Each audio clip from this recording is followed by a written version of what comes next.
28 मे 2024 रोजी सकाळी पोलीस ठाण्यात पोलीस त्यांच्या दैनंदिन कामात व्यस्त असताना नियंत्रण कक्षात एक फोन आला. फोनवर नालासोपारा येथे एका महिलेचा मृतदेह आढळल्याचं सांगण्यात आलं. बातमी कळताच पोलीस घटनास्थळी पोहोचतात. त्या महिलेच्या गळ्यावर चाकूनं वार करण्यात आला होता. छाती आणि पोटावरही वार करण्यात आले होते. मृतदेह फुगलेला होता. याचा अर्थ असा की तिची हत्या 8 ते 10 तासापूर्वी झाली होती. पोलिसांना मृतदेहाजवळ रक्ताने माखलेला चाकू, एक डिले स्प्रे आणि 3 वापरलेले कंडोम सापडले. गुन्ह्याचं ठिकाण पाहून पोलिसांना संशय येतो की महिलेची हत्या दुसरीकडे कुठेतरी झाली आहे आणि नंतर स्वतःला वाचवण्यासाठी मारेकऱ्यानं नालासोपारा येथील धनीवबागच्या एका निर्जन भागात एका टेकडीच्या पायथ्याशी मृतदेह फेकून दिला. महिलेनं बुरखा घातला होता, त्यामुळं पोलिसांना ती मुस्लिम धर्माची असावी असा संशय आला. मीरा भाईंदर, वसई विरार पोलिसांनी घटनास्थळावरून मिळालेले पुरावे गोळा केले आणि मृतदेह शवविच्छेदनासाठी पाठवला. आता पहिलं आव्हान होतं ते मृतदेह ओळखण्याचं. आव्हान असं होतं की मृतदेहाच्या ओळखीशी संबंधित कोणतेही पुरावे बॉडीजवळ सापडले नाहीत. इंडियन एक्सप्रेसच्या वृत्तानुसार पोलीस महिलेचा फोटो जवळच्या पोलीस ठाण्यांना पाठवतात आणि कोणत्याही पोलीस ठाण्यात हरवलेल्या व्यक्तीची तक्रार झाली आहे का ते शोधतात. मृतदेहाची ओळख पटवण्यासाठी पोलीस आणखी एक पद्धत वापरतात. महिलेचा मृतदेह बुरख्यात आढळल्याने पोलिसांनी आजूबाजूच्या परिसरातील मतदार यादी मागवली आणि त्यातून मुस्लिम घरांची निवड केली आणि तपासासाठी एक पथक पाठवण्यात आलं. हे प्रकरण सोडवण्यासाठी पोलिसांचं एक पथक पुराव्यावर काम करत होतं.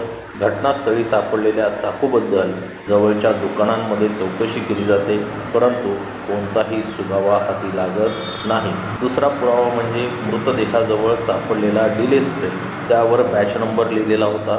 पोलिसांचं एक पथक तो डिले स्प्रे जवळच्या मेडिकल स्टोअरमध्ये घेऊन जातात आणि त्याची चौकशी करतात. अनेक दुकानांमध्ये फिरल्यानंतर पोलिसांना शेवटी ते मेडिकल स्टोअर सापडतं जिथून हा स्प्रे आणि कंडोम खरेदी केले होते.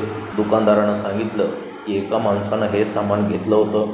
पोलीस मेडिकल स्टोअरमध्ये बसवलेल्या CCTV कॅमेऱ्यावरून ही वस्तू खरेदी करणाऱ्या व्यक्तीचा फोटो घेतात. पोलिसांना पहिला सुगावा आणि संशयित आरोपीचा फोटो मिळाला होता. इथं मुस्लिम घरांमध्ये तपासणीसाठी गेलेल्या पथकाला एका घरात 2 मुलं रडताना आढळली.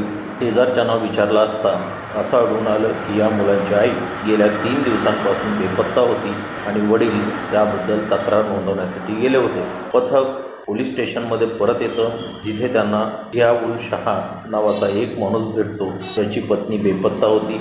पोलिसांनी त्याला मृतदेहाचा फोटो दाखवला आणि त्याने तो ओळखला. त्याची पत्नी आहे, तिचं नाव शायरा बानो होतं. ओळख पटवण्यासाठी त्याला शवगृहात नेलं जातं, जिथं तिच्या बांगड्या, कपडे आणि पायाचं एक छोटंसं बोट पाहून तो मृतदेहाची ओळख पटवतो. त्यानंतर पोलीस जियाउलला मेडिकल स्टोअरच्या CCTV कॅमेऱ्यातून काढलेला फोटो दाखवतात. जियाउल म्हणतात की हा फोटो त्यांचा पुतण्या नजामुद्दीन मोहम्मद सामीचा आहे.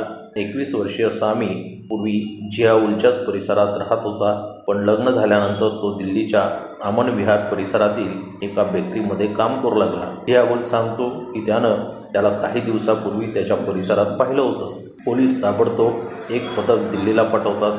जियाउलकडून मिळालेला त्यांना मोबाईल नंबर बंद होता. अशा परिस्थितीत पोलीस पथक परिसरातील प्रत्येक बेकरीला भेट देऊन चौकशी करतात. जवळजवळ 100 बेकरी शोधल्यानंतर अखेर सामी पोलिसांच्या हाती लागतो. त्याला मुंबईत आणलं जातं. तिथे तो त्याचा गुन्हा कबूल करतो आणि संपूर्ण कहाणी उघड करतो. सामीने सांगितलं त्याची काकी शायरा बानोसोबत गेल्या 2 वर्षापासून प्रेमसंबंध होते.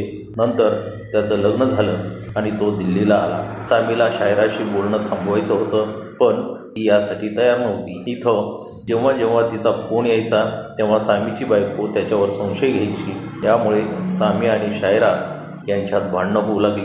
सामीला त्याच्या काकीपासून सुटका हवी होती. यासाठी त्यानं तिचा काटा काढण्याची योजना आखली.